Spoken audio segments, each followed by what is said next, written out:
പ്രിയപ്പെട്ട സുഹൃത്ത് നമസ്കാരം. ഇന്ന് ഓഗസ്റ്റ് 6 ലേറ്റസ്റ്റ് കറണ്ട് അഫേഴ്സുമായി ജേഡിസ് കറണ്ട് അഫേഴ്സ്. ഇന്ന് ലോകത്തെ ഏറ്റവും ഫാസ്റ്റസ്റ്റ് റണ്ണർ ആരാണ്? അതേപോലെ ആസ്ട്ര മിസൈൽ ഇതിന്റെ പ്രൊഡക്ഷൻ ഏത് കമ്പനിക്കാണ്? പാരീസ് ഒളിമ്പിക്സുമായി ബന്ധപ്പെട്ട് ഇന്ത്യ എത്ര സ്റ്റാമ്പുകൾ പുറത്തിറക്കി? അപ്പോൾ ഇതേപോലുള്ള ഓരോ കാര്യങ്ങൾ നമ്മൾ അറിയും തോറും അത് നമ്മുടെ കോൺഫിഡൻസ് വർദ്ധിപ്പിക്കുകയുള്ളൂ. നമ്മളെന്നും അപ്ഡേഷന് വേണ്ടി സമയം കണ്ടെത്തുകയാണെങ്കിൽ ഓരോ പരീക്ഷകളിലും എവിടെയും നമുക്ക് നന്നായിട്ട് ശോഭിക്കാൻ സാധിക്കും. ജേഡിസ് കറണ്ട് അഫേഴ്സ് ഓരോ ദിവസവും ഏറ്റവും ലേറ്റസ്റ്റ് ആയിട്ടുള്ള കറണ്ട് അഫേഴ്സ് ആണ് നൽകി വരുന്നത്. നമുക്ക് ഇന്നത്തെ കറണ്ട് അഫേഴ്സിലേക്ക് പോകാം. പാരീസ് ഒളിമ്പിക്സിൽ പുരുഷന്മാരുടെ 100 മീറ്റർ ഫൈനലിൽ വിജയിച്ചത് ആരാണ്? നോഹ ലൈൽസ്. പാരീസ് ഒളിമ്പിക്സിലെ ഏറ്റവും പ്രധാനപ്പെട്ട ഒരു ഈവന്റ് ആണ് 100 മീറ്റേഴ്സ് റേസ്. മെൻസിന്റെ 100 മീറ്റർ റേസിൽ USA നോ ലൈൽസ് ആണ് വിജയിച്ചിട്ടുള്ളത്. ഏറ്റവും പ്രധാനപ്പെട്ട ഒരു ഈവന്റ് ആണ് 100 മീറ്റേഴ്സ് റേസ്. ഇന്നലെയായിരുന്നു ഈ ഒരു ഓട്ട മത്സരം നടന്നിട്ടുള്ളത്. ഇന്നത്തെ മിക്കവാറും എല്ലാ പത്രങ്ങളിലും ഇന്നലത്തെ വെബ്സൈറ്റിൽ വന്നിട്ടുള്ള വാർത്തയാണ് Noah Lyles the fastest man in the world എന്നത്. ഈ പ്രാവശ്യത്തെ 100 മീറ്റേഴ്സ് റേസിന്റെ ടൈം ആണ് 9.79 സെക്കൻഡ്. 9.79 സെക്കൻഡിൽ 2 പേരാണ് ആ സമയത്ത് എത്തിയിട്ടുള്ളത്. അതായത് 2 പേരാണ് ഫിനിഷ് ചെയ്തിട്ടുള്ളത്. എന്നാൽ ഫ്രാക്ഷൻ ഓഫ് സെക്കൻഡ്സ്, ആ സെക്കൻഡ്സിനെ ഡിവൈഡ് ചെയ്ത് ഫോട്ടോ ഫിനിഷിങ്ങിലൂടെയാണ് നോഹ ലൈൽസിനെ 1ാം സ്ഥാനത്തേക്ക് പ്രഖ്യാപിച്ചിട്ടുള്ളത്. തൊട്ടുപുറകെ 2ാം സ്ഥാനം ജമൈക്കയുടെ കിഷേൻ തോംസൺ ആണ്. അപ്പൊ കിഷേൻ തോംസൺ 2ാം സ്ഥാനത്തും 3ാം സ്ഥാനത്ത് USA ഫ്രെഡ് കേർലിയാണ്. ഇപ്പോൾ പാരീസ് ഒളിമ്പിക്സിലെ 100 മീറ്റർ റേസിൽ the first Noah Lyles silver നേടിയിട്ടുള്ളത് കിഷേൻ തോംസൺ, ജമൈക്കൻ താരം. 3ാം സ്ഥാനത്ത് USA ഫ്രെഡ് കേർലി. 15 വർഷത്തെ തുടർച്ചയായ അധികാരത്തിന് ശേഷം ഏത് പ്രധാനമന്ത്രിയാണ് രാജ്യത്ത് അക്രമം കാരണം രാജ്യം വിട്ടത്? ബംഗ്ലാദേശ് പ്രധാനമന്ത്രി ഷെയ്ഖ് ഹസീന. ബംഗ്ലാദേശിലെ പ്രൈം മിനിസ്റ്റർ ആണ് ഷെയ്ഖ് ഹസീന. ഈ കഴിഞ്ഞ ദിവസം ബംഗ്ലാദേശ് പ്രൈം മിനിസ്റ്റർ ഷെയ്ഖ് ഹസീന രാജ്യം വിട്ടു. ഏതാണ്ട് 15 വർഷത്തോളം തുടർച്ചയായിട്ട് ഭരിച്ചുകൊണ്ടിരിക്കുന്ന ഒരു ഭരണാധികാരിയായിരുന്നു ഷെയ്ഖ് ഹസീന. എന്നാൽ കഴിഞ്ഞ 2 വർഷമായിട്ട് റഷ്യ ഉക്രൈൻ യുദ്ധം, ഇന്ധനത്തിന് വന്നിട്ടുള്ള വർധനവ്, അതുപോലെ തന്നെ പല മേഖലയിൽ വന്നിട്ടുള്ള വില വർധനവ്, ഇതെല്ലാം ബംഗ്ലാദേശിനെ ബാധിക്കാൻ തുടങ്ങി. ഏറ്റവും അടുത്ത് എടുത്തിട്ടുള്ള ഒരു തീരുമാനം, ആ ഒരു തീരുമാനമാണ് ഇത്രയും പ്രശ്നങ്ങൾ ഉണ്ടാക്കിയിട്ടുള്ളത്. അതായത് ഒരു പ്രത്യേക വിഭാഗത്തിന് വേണ്ടി ഗവൺമെന്റിലെ മിക്കവാറും എല്ലാ സീറ്റും റിസർവ് ചെയ്തു. ആ ഒരു റിസർവേഷൻ പ്രശ്നമാണ് ബംഗ്ലാദേശിന്റെ ആളി കത്തിച്ചതും അക്രമങ്ങൾ ആരംഭിക്കാൻ തുടങ്ങിയതും. ഇതനുസരിച്ച് നിരവധി പേരാണ് ബംഗ്ലാദേശിൽ കൊല്ലപ്പെട്ടിട്ടുള്ളത്. ഏറ്റവും ലേറ്റസ്റ്റ് ആയിട്ട് പറയുമ്പോൾ ബംഗ്ലാദേശിന്റെ പ്രൈം മിനിസ്റ്റർ ഷെയ്ഖ് ഹസീന സ്വന്തം രാജ്യം വിടേണ്ട ഒരവസ്ഥയിലേക്ക് എത്തി. ബംഗ്ലാദേശിന്റെ ആർമി ചീഫ് ആയിട്ടുള്ള ജനറൽ ബക്കർ ഉസ് സമാൻ പ്രഖ്യാപിച്ചത് തൽക്കാലത്തേക്ക് ഒരു ഇടക്കാല ഗവൺമെന്റ് ആയിരിക്കുള്ളൂ ഇനി ബംഗ്ലാദേശ് ഭരിക്കാൻ പോകുന്നത്. ഈ സാക്ഷ്യ, ന്യായ സേതു, ന്യായശ്രുതി, ഈ സമൻ ആപ്പ് 4 ഓഗസ്റ്റ് 2024 ആരാണ് സമാരംഭിച്ചത്? കേന്ദ്രമന്ത്രി അമിത്ഷാ. കേന്ദ്ര ആഭ്യന്തരമന്ത്രിയും സഹകരണ മന്ത്രിയുമായിട്ടുള്ള ശ്രീ അമിത്ഷാ 2024 ഓഗസ്റ്റ് 4 ചണ്ഡീഗഡിൽ വെച്ചാണ് ഈ 4 ആപ്പ് പുറത്തിറക്കിയിട്ടുള്ളത്. ഈ സാക്ഷ്യ, ന്യായ സേതു, ന്യായശ്രുതി, ഈ സമൻ. 2024 ജൂലൈ 1 പ്രാബല്യത്തിൽ വന്നിട്ടുള്ള 3 ക്രിമിനൽ നിയമങ്ങൾ, ഭാരതീയ ന്യായ സംഹിത, ഭാരതീയ നാഗരിക് സുരക്ഷാ സംഹിത, ഭാരതീയ സാക്ഷ്യ അധിനിയം, ഈ 3 ക്രിമിനൽ ലോസ്, ഇതിനെ ആസ്പദമാക്കിയിട്ടുള്ള ഒരു പുതിയ 4 ആപ്പ് ആണ് പുറത്തിറക്കിയിട്ടുള്ളത്. അതായത് ഈ സാക്ഷ്യം, ഈ ന്യായസേതു, ന്യായശ്രുതി, ഈ സമൻസ് എന്നിവയെല്ലാം. ഇതിൽ ഈ സാക്ഷ്യ എന്ന ഈ ഒരു ആപ്പ്, ഇതിന്റെ പ്രധാനപ്പെട്ട ഒരു പോയിന്റ് പറയുമ്പോൾ അത് അന്വേഷണ ഉദ്യോഗസ്ഥനെ കുറ്റകൃത്യങ്ങളുടെ ദൃശ്യങ്ങളുടെ ഫോട്ടോ എടുക്കാനും അത് റെക്കോർഡ് ചെയ്യാനും അപ്ലോഡ് ചെയ്യുന്നതിന് വേണ്ടിയുള്ള ഒരു ആപ്പ് ആണ്. രണ്ടാമത്തെ ടൂൾ ആയിട്ടുള്ള ന്യായശ്രുതി ഇലക്ട്രോണിക് മാധ്യമങ്ങളിലൂടെ കോടതിവാദം കേൾക്കാൻ സൗകര്യമൊരുക്കുന്ന ഒന്നാണ്. മൂന്നാമത്തേത് പറയുമ്പോൾ ഈ സമൻസ് ഇലക്ട്രോണിക്സ് ആയി ബന്ധപ്പെട്ട കാര്യങ്ങൾ കൈകാര്യം ചെയ്യുന്നതിന് വേണ്ടിയുള്ള ഒന്നാണ് ഈ സമൻസ്. ഇത്തരത്തിലുള്ള 4 ആപ്പ് ആണ് ഓഗസ്റ്റ് 4 കേന്ദ്രമന്ത്രി അമിത്ഷാ പുറത്തിറക്കിയിട്ടുള്ളത്, ലോഞ്ച് ചെയ്തിട്ടുള്ളത്.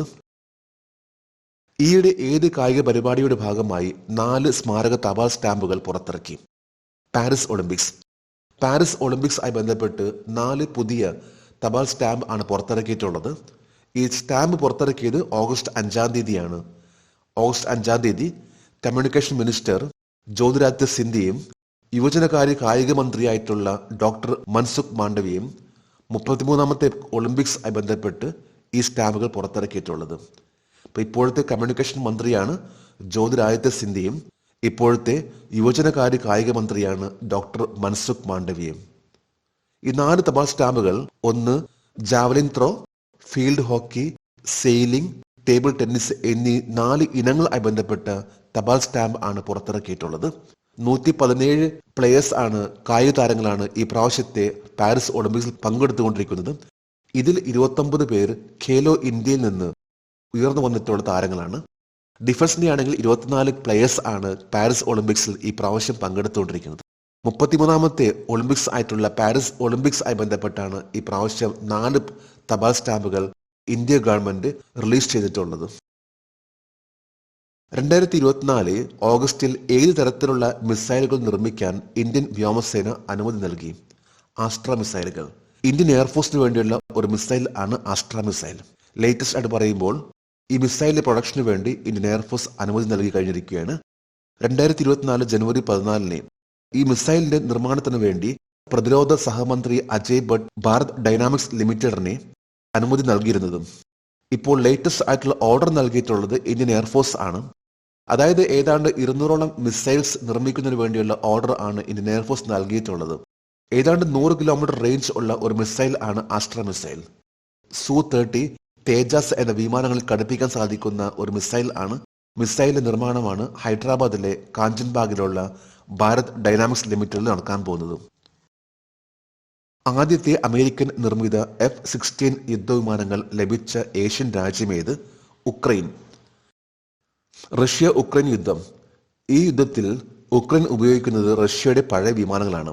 എന്നാൽ ഇപ്പോൾ ലേറ്റസ്റ്റ് ആയിട്ട് പറയുമ്പോൾ USA 2 F-16 എന്ന ലേറ്റസ്റ്റ് ടെക്നോളജി ഘടിപ്പിച്ചിട്ടുള്ള F-16 എന്ന വിമാനമാണ് നൽകിയിട്ടുള്ളത്, ഉക്രൈൻ നൽകിയിട്ടുള്ളത്. പാരീസ് ഒളിമ്പിക്സിൽ ഒളിമ്പിക് മെഡൽ നേടിയ ഏറ്റവും പ്രായം കൂടിയ വ്യക്തി ആരാണ്? Juan Antonio Jimenez കോബോ. ഏതൊരു ഒളിമ്പിക്സിലും ശ്രദ്ധിക്കുന്ന 2 കാര്യങ്ങളുണ്ട്. ഏറ്റവും പ്രായം കുറഞ്ഞ വ്യക്തി ആരാണെന്നും അതുപോലെ തന്നെ ഏറ്റവും പ്രായം കൂടിയ വ്യക്തി ആരാണെന്നും. ഈ പ്രാവശ്യത്തെ പാരീസ് ഒളിമ്പിക്സ് നടന്നുകൊണ്ടിരിക്കുകയാണ്. എന്നാൽ ഇതിൽ ഏറ്റവും പ്രായം കുറഞ്ഞ വ്യക്തി എന്ന് പറയുമ്പോൾ ചൈനയുടെ 11 വയസ്സുള്ള സ്കേറ്റ് ബോർഡർ ഈവന്റിൽ പങ്കെടുത്തുകൊണ്ടിരിക്കുന്ന സെങ് ഹവോ ആണ്. അതുപോലെ തന്നെ ഏറ്റവും പ്രായം കൂടിയ വ്യക്തി എന്ന് പറയുമ്പോൾ സ്പെയിൻ താരമായിട്ടുള്ള ഇക്വസ്ട്രിയൻ റൈഡർ കുതിരപ്പന്തയത്തിലെ ജുവാൻ ആന്റോണിയോ ജിംനസ് ആണ്. USA ആണെങ്കിൽ ലോറ ക്രോഡ് 58 വയസ്സ്, ജുവൻ ആന്റോണിയോ ജിംനസ് 65 വയസ്സാണ്. ഏറ്റവും പ്രായം കുറഞ്ഞ വ്യക്തി ചൈനയുടെ 11 വയസ്സുള്ള Zheng Hao. Central marine fisheries research ഇൻസ്റ്റിറ്റ്യൂട്ടിന്റെ ഡയറക്ടർ ആരാണ്? Doctor Grinson George. Doctor Grinson George central marine fisheries research ഇൻസ്റ്റിറ്റ്യൂട്ടിന്റെ ഡയറക്ടർ ആയിട്ട് ചുമതല ഏറ്റെടുത്തു. ഏറ്റവും ലേറ്റസ്റ്റ് ആയിട്ടുള്ള അപ്പോയിന്റ്മെന്റ് ആണ് ഡോക്ടർ ഗ്രിൻസൺ ജോർജിന്റെ director of ICAR CMFRI. Central marine fisheries research institute ഇതിന്റെ ആസ്ഥാനമാണ് കൊച്ചി. 2024 ഓഗസ്റ്റ് 3 അന്തരിച്ച യാമിനി കൃഷ്ണമൂർത്തി ഏത് മേഖലയിലാണ് അറിയപ്പെടുന്നത്?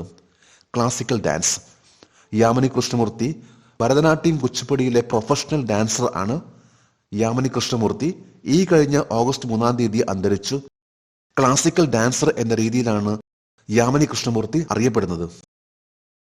ഓഗസ്റ്റ് 5 ഇന്നലത്തെ കറണ്ട് അഫയേഴ്സിലെ ഒരു ചോദ്യമായിരുന്നു. ലോകത്ത് ഏറ്റവും കൂടുതൽ അലൂമിനിയം ഉൽപ്പാദിപ്പിക്കുന്ന രാജ്യം ഏത്? ഇതിന്റെ ഉത്തരം ചൈന. ലോകത്തെ ഏറ്റവും കൂടുതൽ അലൂമിനിയം ഉൽപ്പാദിപ്പിക്കുന്ന രാജ്യം എന്ന് പറയുമ്പോൾ അത് ചൈനയാണ്. 2ാമത്തെ സ്ഥാനമാണ് ഇന്ത്യക്ക്. ഇന്ത്യ ഉൽപ്പാദിപ്പിക്കുന്ന അലൂമിനിയം അതിന്റെ 10 ഇരട്ടിയാണ് ചൈനയുടെ പ്രൊഡക്ഷൻ. അതുപോലെ തന്നെ 3ാം സ്ഥാനത്താണെങ്കിൽ റഷ്യയാണ്. ഏറ്റവും ടോപ്പ് ലെവലിൽ ചൈന, 2ാം സ്ഥാനത്ത് ഇന്ത്യ, 3ാം സ്ഥാനത്ത് റഷ്യ. ജേഡിസ് കറണ്ട് അഫയേഴ്സിന്റെ ഇന്നലത്തെ ഈ ചോദ്യത്തിന് മറുപടി നൽകിയിട്ടുള്ള ഓരോരുത്തർക്കും ജേഡിസ് കറണ്ട് അഫയേഴ്സിന്റെ ആശംസകൾ. നമുക്ക് ഇന്നത്തെ കറണ്ട് അഫയേഴ്സ് ഒന്നുകൂടി റിവൈസ് ചെയ്യാം. പാരീസ് ഒളിമ്പിക്സിൽ പുരുഷന്മാരുടെ 100 മീറ്റർ ഫൈനലിൽ വിജയിച്ചത് ആരാണ്? നോഹ ലൈൽസ്. 15 വർഷത്തെ തുടർച്ചയായ അധികാരത്തിന് ശേഷം ഏത് പ്രധാനമന്ത്രിയാണ് രാജ്യത്ത് അക്രമം കാരണം രാജ്യം വിട്ടത്? ബംഗ്ലാദേശ് പ്രധാനമന്ത്രി ഷെയ്ഖ് ഹസീന. ഈ സാക്ഷ്യ, ന്യായസേതു, ന്യായശ്രുതി, ഈ സമൻ ആപ്പ് 4 ഓഗസ്റ്റ് 2024 ആരാണ് സമാരംഭിച്ചത്? കേന്ദ്രമന്ത്രി അമിത്ഷാ.